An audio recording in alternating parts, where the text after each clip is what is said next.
बहुत बड़ी शक्ति या सबसे बड़ी शक्ति उस टाइम की मराठा थे। मराठों के साथ अंग्रेज़ों के कैसे रिलेशन रहे, कैसे उनकी सत्ता पर नियंत्रण किया इन्होंने, तो अपन पढ़ लेते हैं आंग्ल मराठा संबंध।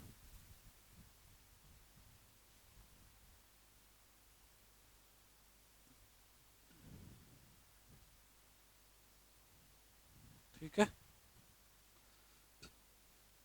तो मराठों का रिलेशन पढ़ने के लिए पहले थोड़ा अपन को मध्यकाल में जाना पड़ेगा। डिटेल नहीं पढ़ेंगे, मोटे तौर पर देखेंगे। तो क्या था, अपन जानते हैं वैसे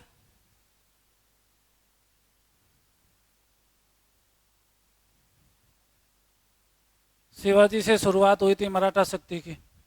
ठीक है, इसके दो चरण मान लो। ठीक है,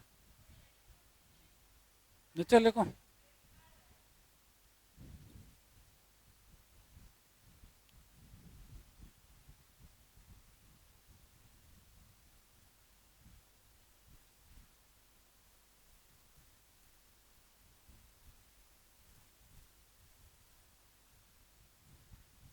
ठीक है,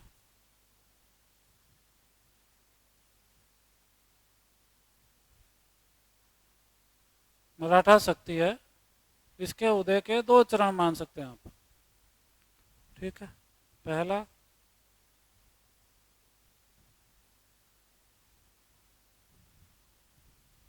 छत्रपति काल, दूसरा पेशवा काल। ठीक है, शुरुआत इन्होंने की थी, कोई बैकग्राउंड नहीं था। ठीक है, पहले ये भूमिया थे, एक तरह से जमींदार टाइप के थे। ठीक है, खुद बीजापुर वगैरह के यहाँ नौकरी करते थे मराठा लोग, सैनिक वगैरह होते थे, कोई अधिकारी हो जाता। ये इनका मध्यकाल का बैकग्राउंड था। ठीक है, वंशानुगत रूप से लंबे टाइम से इनके पास सत्ता नहीं थी। ठीक है, शुरुआत हुई शिवाजी से।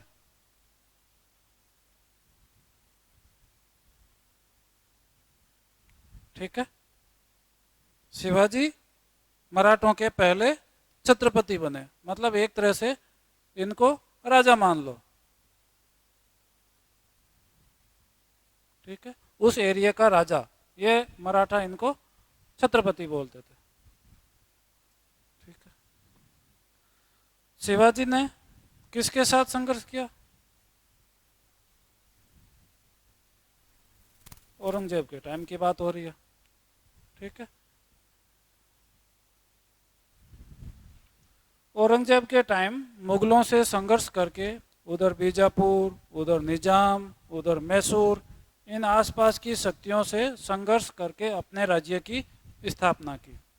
ठीक है, कुछ लोग कहते हैं कि मुगलों की जो पक्षपातपूर्ण नीति थी मुसलमानों के संदर्भ में, ठीक है, तो उसके विरोध में औरंगजेब का जिक्र करते हैं कि औरंगजेब ने जजिया लगा दिया, हिंदू मंदिर नष्ट करे।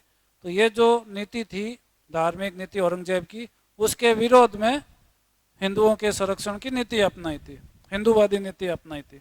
लेकिन ये गलत कथन है। ठीक है, जो भी हो, शिवाजी और औरंगजेब के बीच संघर्ष में इन्होंने अपने राज्य की स्थापना कर ली।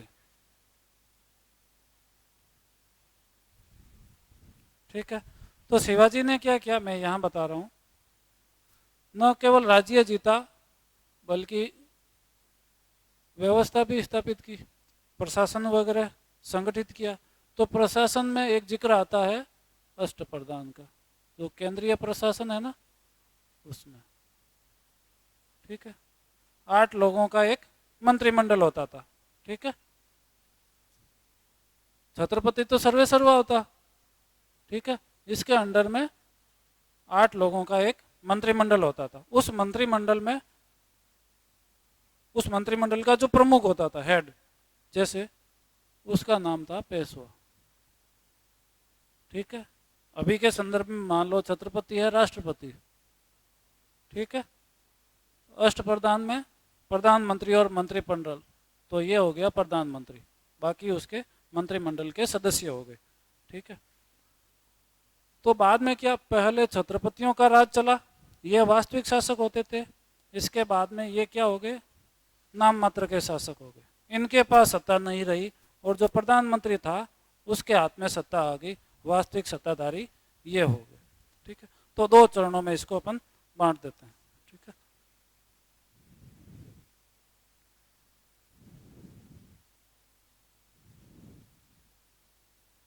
छत्रपतियों का काल देखें तो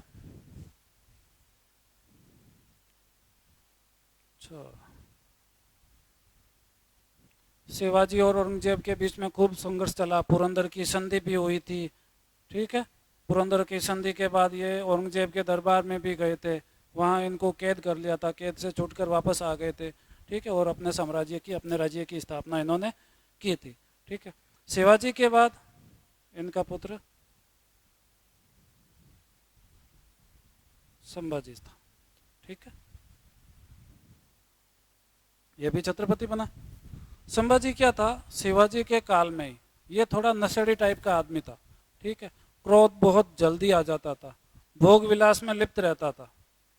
तो शिवाजी ने क्या किया, इसको मतलब अपने पुत्र को कैद करके किले में डाल दिया, किले के अंदर कैद करके रख दिया, जब शिवाजी जीवित थे तब भी। तो जब शिवाजी की डेथ हुई, ठीक है, तो इनका दूसरा पुत्र था,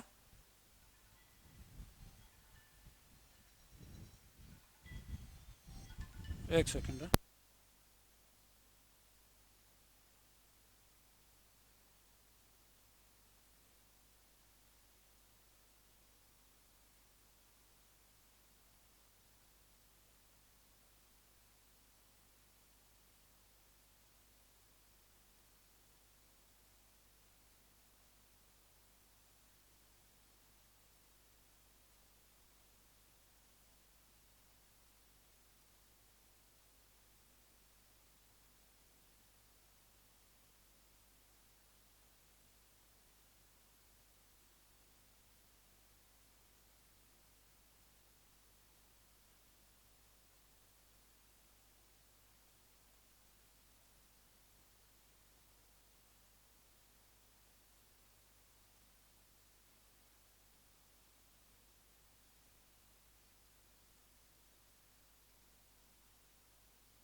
सॉरी फॉर डिस्टरबेंस, अभी ऑफिशियल टाइम चल रहा है ना। ओके, तो अपन ये देख रहे थे शिवाजी के बाद संभाजी तो कैद में थे खुद शिवाजी के। तो जब शिवाजी की डेथ हुई तो राजा राम को पहले छत्रपति घोषित किया गया, लेकिन ये क्या, संभाजी उस कैद से बाहर निकल गए और पहुंच गए राजा राम के पास। राजा राम को वहां से भगा दिया, इसको खुद को कैद कर लिया, तो बने वापस यही।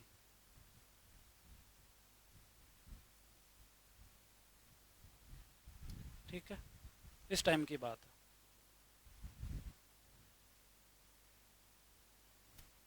इन्होंने भी वही औरंगजेब से संघर्ष किया, औरंगजेब ने इसको कैद कर लिया।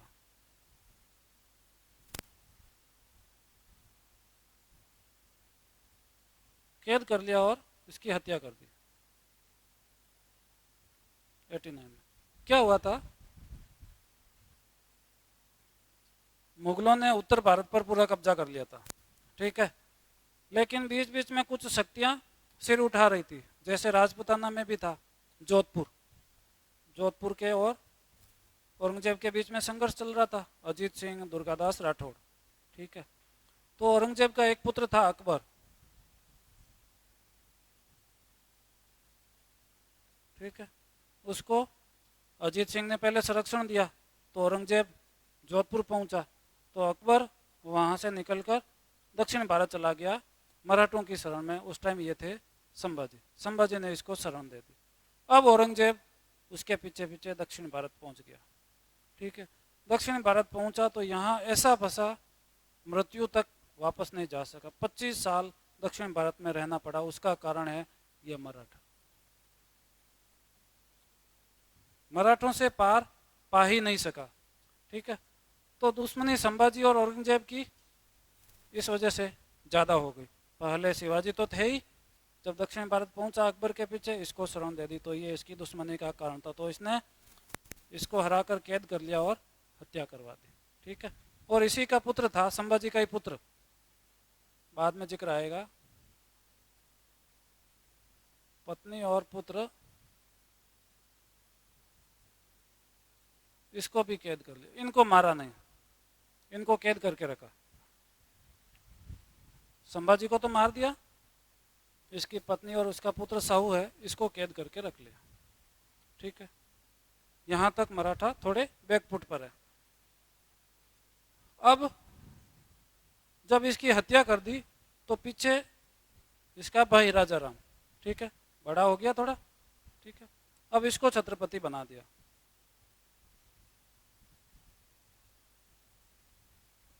अब इसने क्या किया, एक तो इसकी हत्या की है और मराठा छत्रपति का वंशज इसकी कैद में है, ठीक है, इसको आज़ाद कराना।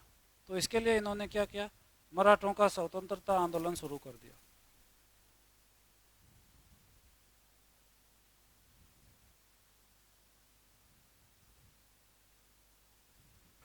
इस राजाराम के काल में बहुत अच्छी चीज़ें हुई थी, देखना, उसका आगे इफेक्ट आएगा।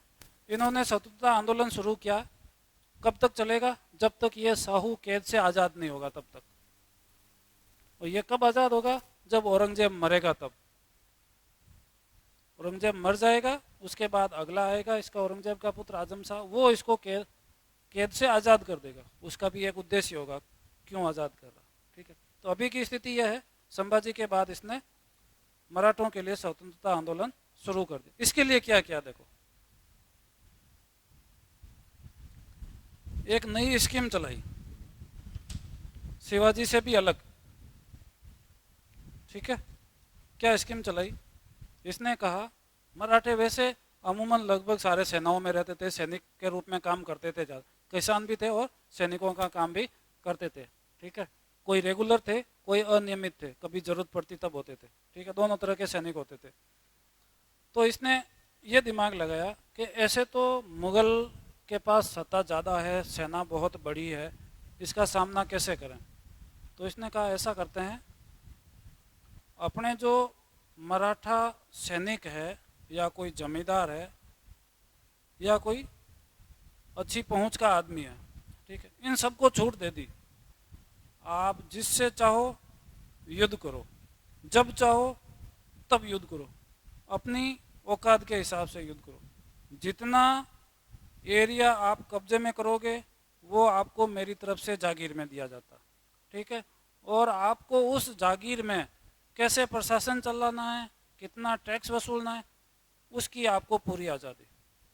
इससे क्या हुआ, जो भी मराठा सरदार था वो इस चीज़ में लग गया, ज़्यादा से ज़्यादा एरिया मेरे नियंत्रण में आ जाए।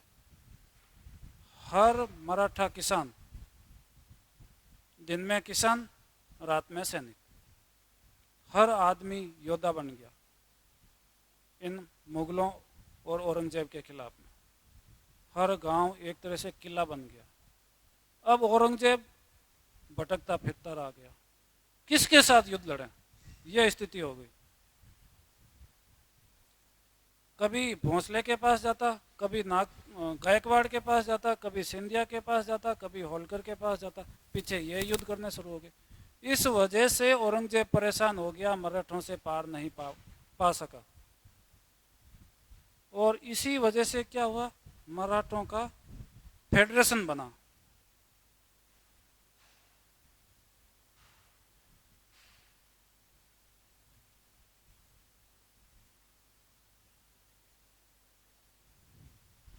फेडरेशन तो जानते हो ना, संघ क्या होता है, जैसे राजनीति की परिभाषा में संघ, ठीक है। असली संघ क्या होता है, अमेरिका का संघ देख लो, यूएसए, अपने भारत का नहीं, आदर्श संघ नहीं है भारत का। फेडरेशन में क्या होता है, ये जैसे 3 4 5 शक्तियां हैं, ठीक है, ये आपस में समझौता करेगी, ठीक है, किसी एक आदमी को सत्ता देगी। इन्होंने इनको सत्ता दी है, ठीक है, इनको कुछ अधिकार दिए हैं, कुछ, बाकी सब इनके पास है, ठीक है। तो मतलब इनकी भी स्वतंत्र सत्ता है।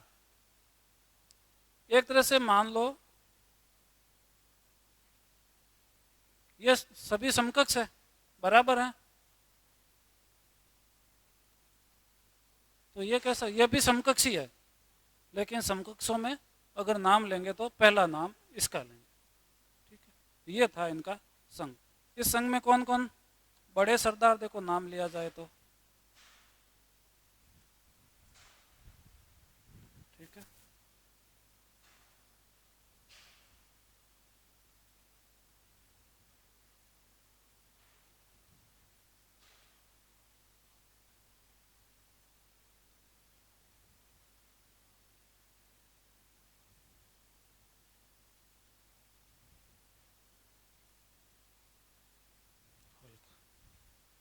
ये बड़े सरदार उभर कर आए, बहुत बड़ों में, बाकी छोटे छोटे खूब हो गए, अपनी हैसियत के हिसाब से इलाके को कब्जे में लेते, वो उनकी जागीर हो जाती ऑटोमेटिकली, ठीक है। उसमें से कुछ हिस्सा इस छत्रपति को पहुंचा देते, बाकी फ्री, ठीक है। कुछ टैक्स दे दिया, बाकी सारे मामलों में फ्री। कब युद्ध करना है, किससे युद्ध करना है, किससे लूट मार करनी है, उस मामलों में पूरा फ्री कर दिया कि आप तो केवल नाम मात्र की हमारी अधीनता स्वीकार कर लो, इस संदर्भ में कि हम मराठा वंशज है और मराठा जो जाति है उसका मैं हेड हूं, इस नाते, मतलब मैं वंशानुगत हेड हूं, इस नाते मुझे कुछ टैक्स दे दो, जैसे सर देशमुखी।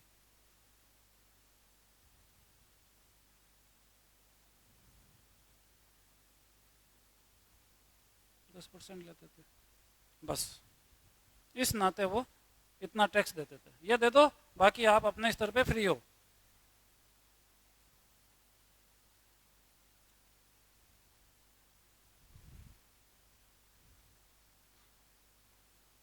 इस वजह से फायदा हुआ और आगे इसका घाटा भी होगा। फायदा तो शुरुआत में क्या हुआ, मुगलों का अच्छी तरह से सामना कर पाए, मुगल इनको हरा नहीं पाए, इन्होंने मुगलों को हरा दिया, खूब परेशान किया, गुरिल्ला छापामार पद्धति। वहाँ की क्या भौगोलिक लोकेशन ऐसी थी, जहाँ मराठा साम्राज्य था, वर्तमान का पश्चिमी घाट समझ लो, खूब सारी पहाड़ियाँ थी, खूब सारे जंगल थे, ठीक है। वो तानाजी देखी आपने, वैसी वो छापामार पद्धति से युद्ध करते, मुगल सेना को पता ही नहीं चलता सेना किधर से आएगी, हम कहाँ जा रहे हैं, उनको भटका देते। इस वजह से औरंगजेब की कब्र भी दक्षिण भारत में खुद गई, ठीक है। तो राजा राम का ये काम था। ठीक है।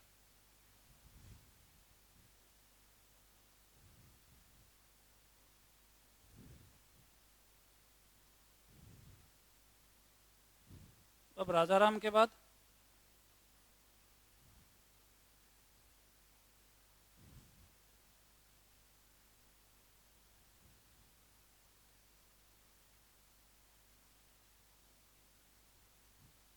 ताराबाई।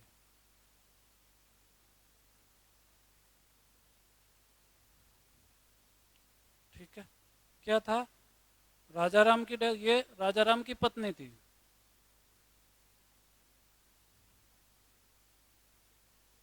ठीक है। तो इसने क्या किया, इसका पुत्र था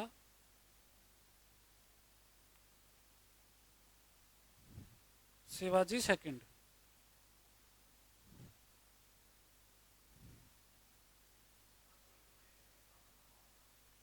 हाँ, 1600, सॉरी। ठीक है, 1689 से 1700। ठीक है।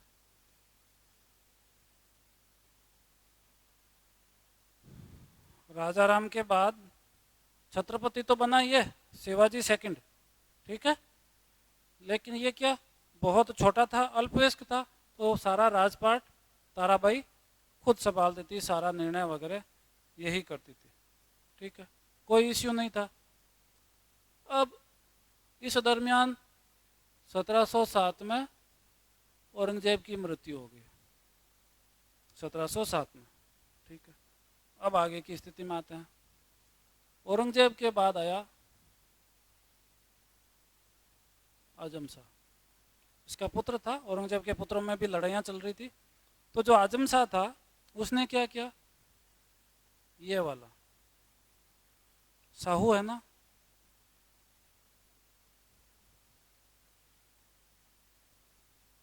कैद मुक्त। कब, 1708 में साहू को यहाँ पर कैद मुक्त इसलिए किया, क्यों, अब क्या होगा, ताराबाई और उसका पुत्र शिवाजी सेकंड छत्रपति है, इस साहू को छोड़ेंगे, संभाजी का पुत्र होने के नाते ये दावादारी करेगा छत्रपति की, तो इसमें मराठों में फूट पड़ जाएगी।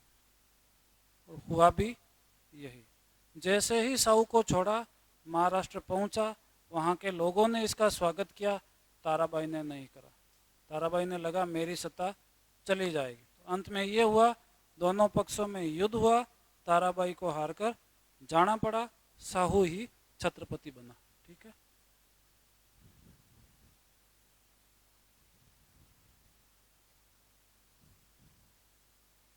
सत्रह सौ आठ की बात। ठीक है। ये अंतिम मुख्य छत्रपति था। ठीक है, 1 2 3 4 और ये 5।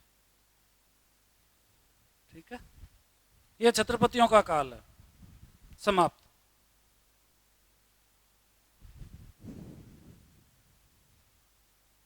अब इधर औरंगजेब की डेथ हो चुकी है, उसके बाद मुगल साम्राज्य भी पतन की ओर है, बिल्कुल कमज़ोर हो गया।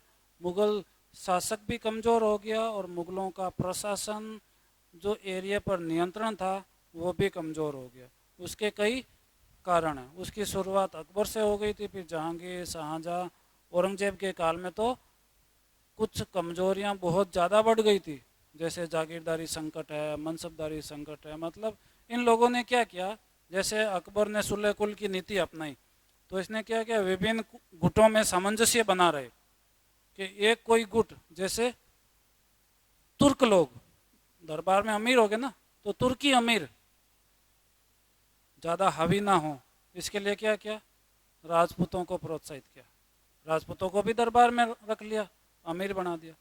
राजपूत ज़्यादा हावी नहीं हो, मराठों को अपने दरबार में रख लिया। ऐसा करके इस गुटबाजी को नियंत्रित करने के चक्कर में क्या किया, जब इनको अमीर बनाया तो इनको जागीर दी।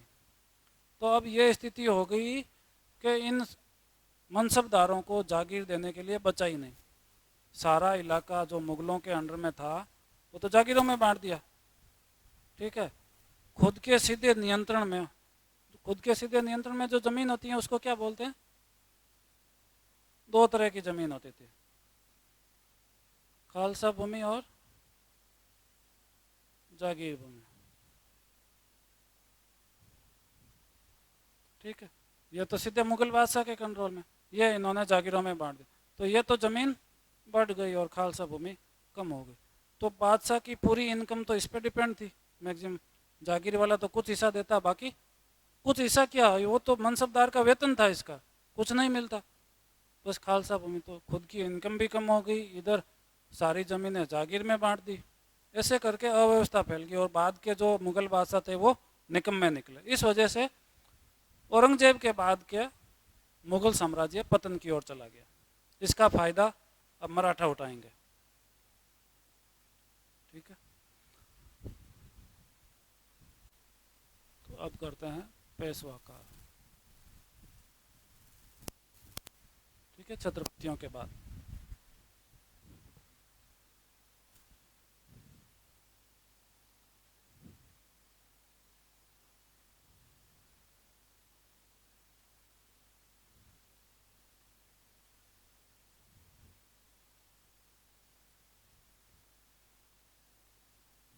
ठीक है, समझ रहे हो?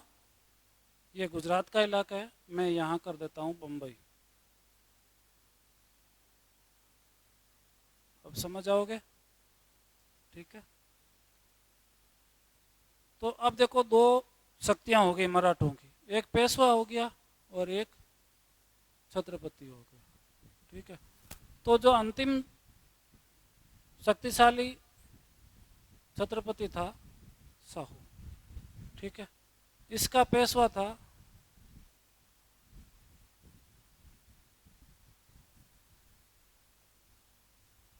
पेशवा मतलब प्रधानमंत्री समझ लो, बालाजी विश्वनाथ। ठीक है, इसने पूरा भरोसा इस पर कर लिया और अपनी सारी पावर इनको दे दी। ठीक है, और इसने भी क्या किया, सारी शक्तियां हड़प ली।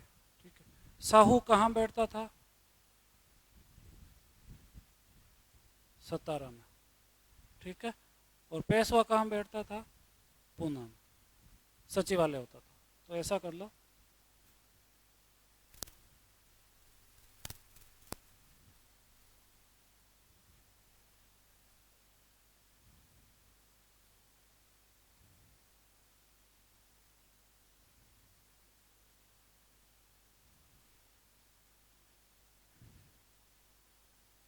ठीक है, पूना, सतारा और कोल्हापुर। पूना में पेशवा है, सतारा में छत्रपति है, और कोल्हापुर में क्या था, जब ताराबाई और इस साहू के बीच में संघर्ष हुआ तो ताराबाई यहाँ चली गई थी कोल्हापुर में, और खुद को स्वघोषित, खुद के बेटे को स्वघोषित छत्रपति मानती थी। ठीक है, चलो बाद में इनमें भी समझौता हो गया था। वैसे भी छत्रपति के पास कुछ पावर बची नहीं थी तो इनका जिक्र ही नहीं होगा।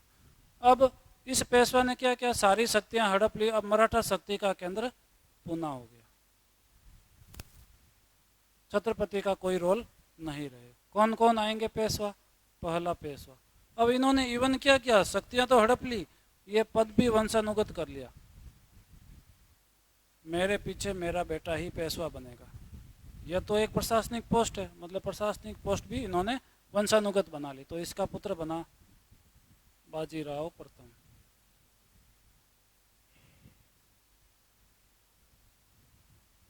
यह सबसे शक्तिशाली पेशवा था, बाजीराव मस्तानी वाला। ठीक है, यही है। इसके समय मराठा शक्ति का सबसे ज़्यादा विकास हुआ। इसने हमेशा यही नीति अपनाई, युद्ध करो और मराठा राज्य का विस्तार करो, और इसमें ये सफल भी हुआ था।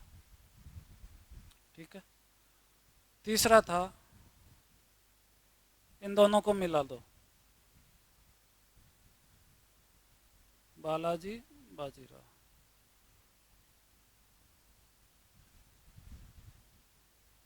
ठीक है, लास्ट स्थिति बता देता हूं 1761 की, यहां तक। आगे चलते रहेंगे, लेकिन तीन बड़े पेशवा माने जाते हैं। महान पेशवाओं का काल, ये 3 महान पेशवा है।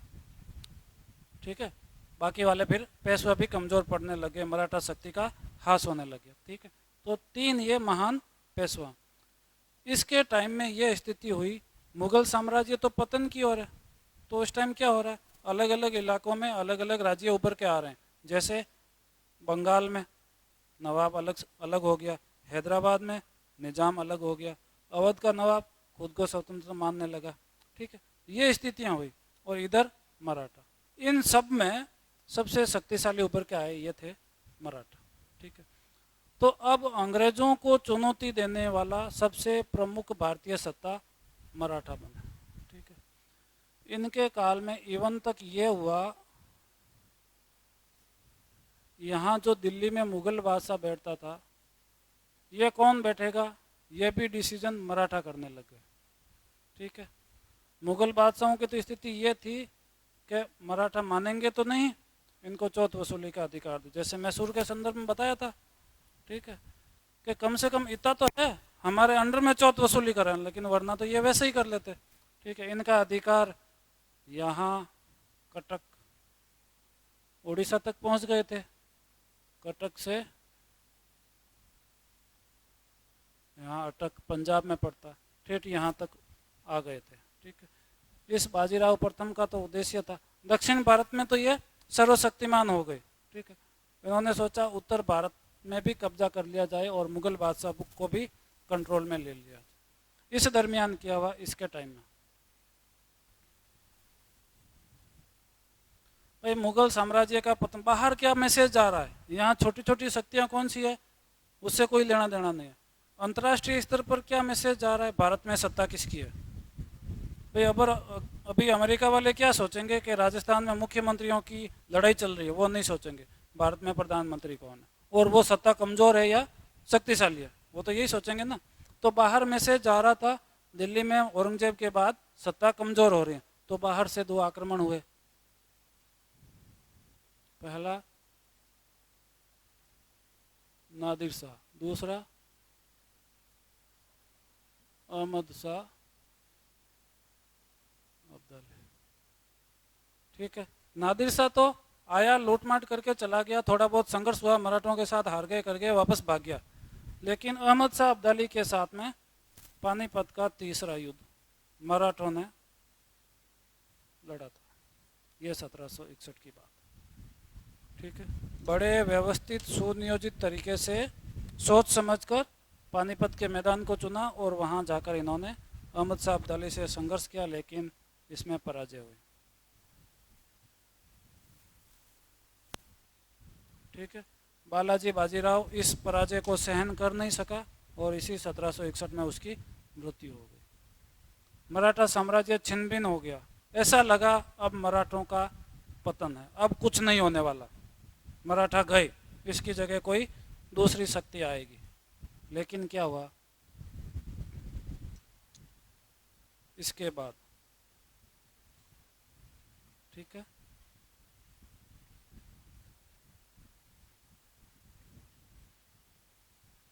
माधवराव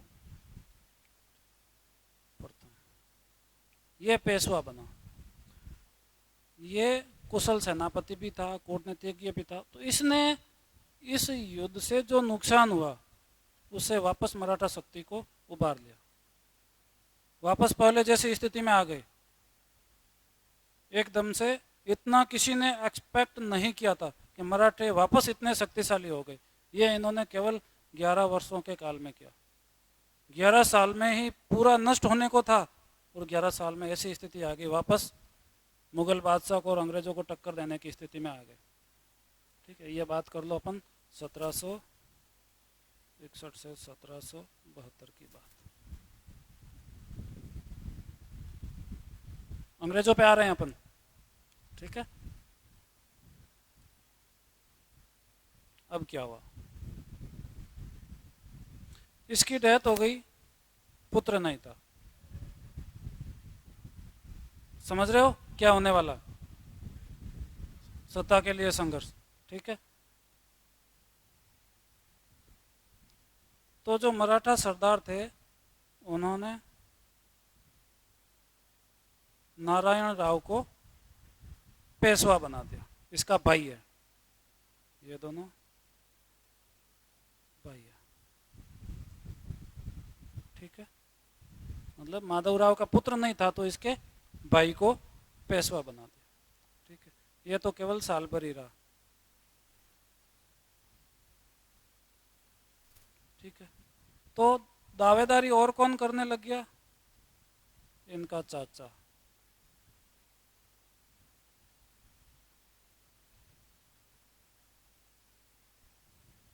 इसको शॉर्ट में राघोबा भी बोलते हैं, उपनाम रघुनाथ राव राघोबा। ये दावेदारी पेश करने लग गया, ठीक है। मतलब इसका भाई हुआ बालाजी बाजीराव का, ठीक है।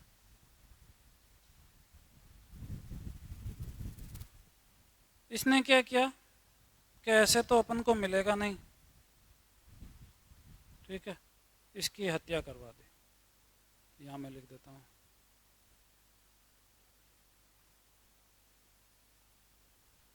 अब गृह क्लेश, घर में क्लेश शुरू हो गई है, हत्या राघोबा द्वारा, ठीक है। अब कोई दावेदार बचा नहीं है, केवल यही बचा। 5-6 महीने साल भर सहन कर लिया। इतने में क्या हुआ, पत्नी ने एक पुत्र को जन्म दे दिया, ठीक है। तो दूसरे मराठा सरदार थे जो इनसे चिढ़ते थे, इसको पसंद नहीं करते, उन्होंने जन्म लेते ही उसको पेशवा घोषित कर दिया।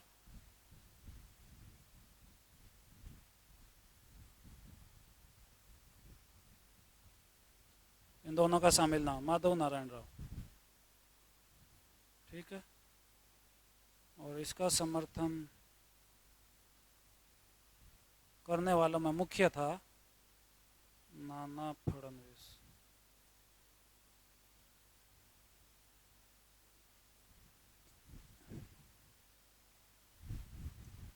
ठीक है। ये अल्पवयस्क था,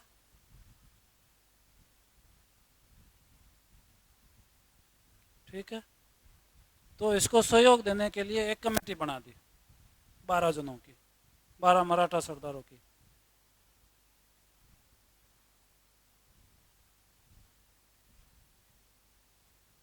बारह भाई परिषद, उसका हेड था नाना फडणवीस। और लोग थे, माधजी सिंधिया था, मल्हारराव होलकर वगैरह थे, है ना। इन्होंने क्या किया, मिलकर इस रघुनाथ राव को भगा दिया। जिसने युद्ध करने का प्रयास किया इसको हराकर भगा दिया, ठीक है। भगाते ही ये कहाँ जाएगा,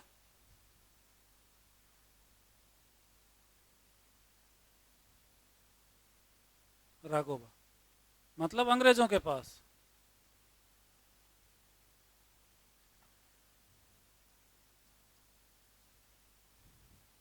अंग्रेज इसी ताक में थे कि पहले तो मधुमक्खियों का छत्ता है, हाथ डाला तो खा जाएगा। अब मधुमक्खियां उड़ चुकी है, ठीक है, अब सही मौका है शहद चूसने का। ये इसी अवसर की ताक में थे। यहीं से अंग्रेजों और मराठों के बीच में संघर्ष हुआ। इसको शरण दे दी, ठीक है। पीछे बचे ये नाना फडणवीस वगैरह, ये पूना में यहीं से चलेगा, बम्बई और पूना के बीच में। छत्रपति जी सतारा और कोल्हापुर में कोई जिक्र नहीं आएगा, शांत बैठे रहें। तो अपन केवल पूना और बॉम्बे का जिक्र लेंगे, ठीक है। अब इसके साथ में क्या होगा, अब यहाँ पर मैंने बताया था आपको, ये 3 महान पेशवा थे, ठीक है। ये पहला है ना, ठीक है। ये तो 3 महान पेशवा थे, सब डरते थे, चाहे निजाम हो, चाहे मुगल बादशाह हो, ठीक है, चाहे बंगाल वाला नवाब हो या अवध वाला नवाब हो, सब डरते थे। फिर बाद में माधवराव का ध्यान तो केवल मराठा शक्ति के पुनरुद्धार में लगा। उसने कोई साम्राज्य का विस्तार नहीं किया, लेकिन जो जहां था यथा स्थिति लेकर आ गया, ठीक है। उसके बाद के पेशवा कमजोर थे, ठीक है। इस दरमियान क्या हुआ, जो मराठा परिसंघ था, ठीक है, फेडरेशन था, उसके जो 4 सरदार बनाए थे वो शक्तिशाली होने लगे। कौन कौन से थे? हाँ, अब वो कहाँ कहाँ थे वो मैं बता देता हूँ आपको, ठीक है।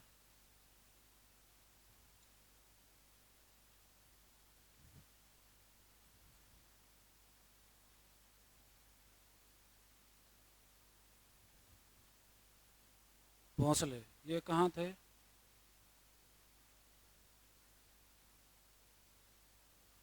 ठीक है।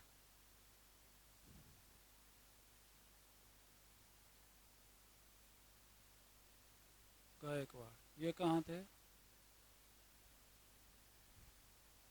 बड़ौदा में, मतलब गुजरात में, ठीक है।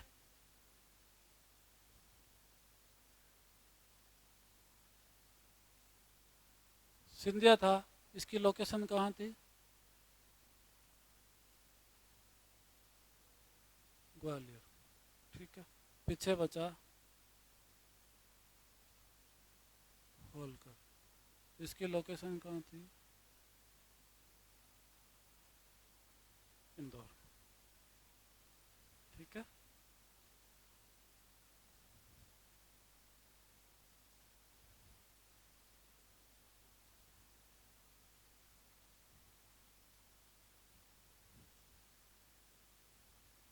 अब केवल इन्हीं का नाम चलता रहेगा, पेशवा का नाम नाम मात्र का आता रहेगा, ठीक है। अब क्या करेंगे, इनमें भी आपस में प्रतिस्पर्धा हो जाएगी, किस कौन पेशवा को अपने कंट्रोल में रखेगा, कौन पेशवा को अपनी उंगली पे नचाएगा, और इसका फायदा फिर से अंग्रेज उठाएंगे।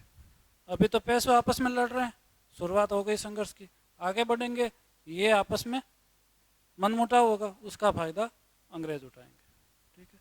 तो अभी इनसे परिचित हो जाओ, ये चारों के नाम बार बार आते रहेंगे, ठीक है।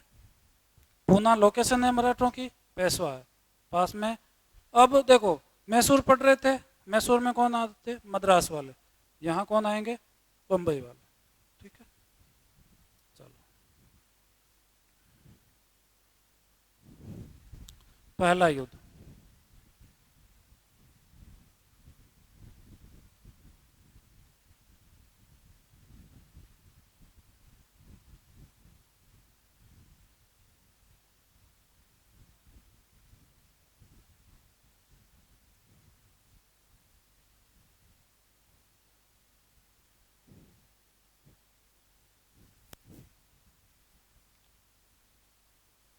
1775 से 82, ठीक है। कारण, अब पहले युद्ध में कारण का पूरा बैकग्राउंड लेना पड़ेगा, शुरुआत यही बतानी पड़ेगी, आखिर संघर्ष हुआ ही क्यों, ठीक है। तो पहला कारण,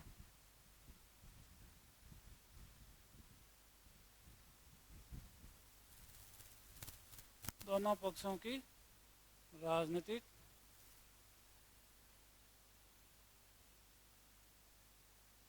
महत्वाकांक्षा। मराठा पूरे उत्तर भारत पर कब्जा करना चाहते, अंग्रेज पूरे भारत पर। मराठों का दक्षिण में तो आधिपत्य था ही, उत्तर की ओर बढ़ना चाह रहे थे, अंग्रेज पूरे भारत पर, ठीक है। तो दोनों की राजनीतिक महत्वाकांक्षा हो गई।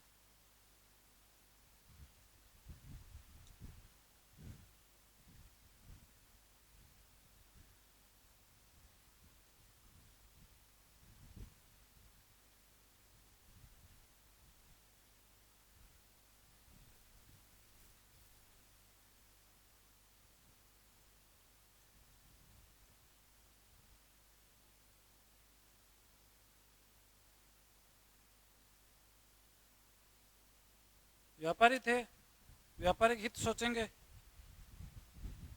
ठीक है। तो जो पश्चिम का समुद्र था, पूर्व की ओर तो लगभग कब्जा कर लिया था, बंगाल कलकत्ता आ गया, उधर मद्रास आ गया था, ठीक है। पश्चिम का पूरा समुद्र तट चाहिए था, यहाँ पर केवल बम्बई शहर है, वही इलाका इनके पास था, दूसरा कुछ था नहीं।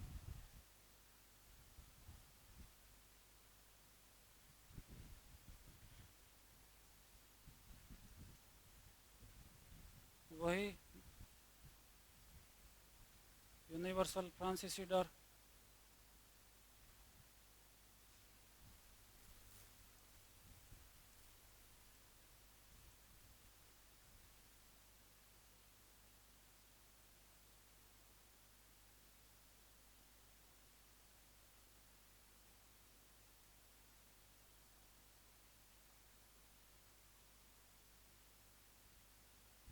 नाना फडणवीस द्वारा फ्रांसीसियों से मेलजोल बढ़ाया गया। मैसूर की तरफ इतना नहीं, मैसूर ने तो बहुत ज़्यादा किया था। ठीक है,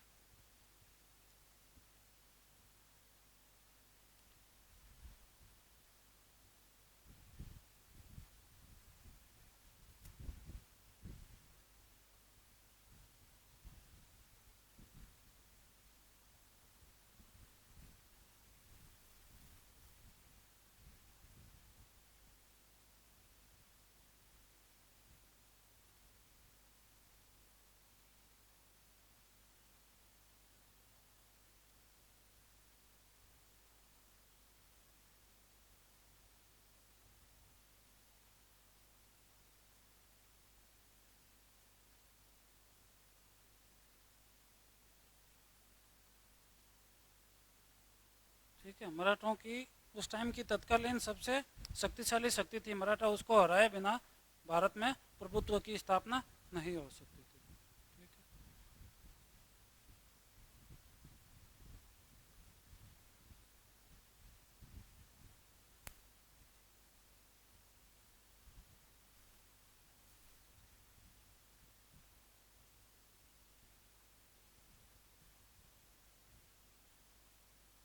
ये तात्कालिक कारण हो गया, ये तो बहाना था।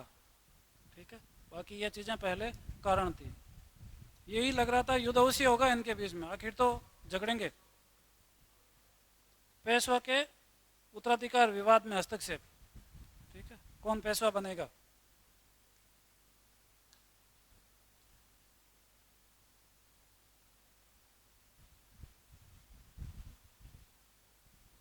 ये कारण हो गया। ठीक है, कल अपन पढ़ लेंगे इसके घटनाक्रम। तो क्या करेगा, राघोबा यहाँ से भाग के जाएगा रघुनाथ राव अंग्रेजों के पास, उससे संधि करेंगे, सूरत की संधि। ठीक है, अंग्रेजों के साथ सेना लेकर जाएगा पूना पर आक्रमण करने के लिए। ठीक है, इधर बम्बई और उधर कलकत्ता, इनके बीच में मतभेद हो जाएगा। ये संधि तो करेंगे बम्बई वाले पास में, कलकत्ता वाला उसको अस्वीकार कर देगा। ठीक है, फिर तीसरा पक्ष आ जाएगा वहाँ इंग्लैंड से, कोर्ट ऑफ डायरेक्टर, वो कहेगा नहीं पहले वाली सूरत वाली सही है। कई दाव पेंच आएंगे पहले युद्ध में।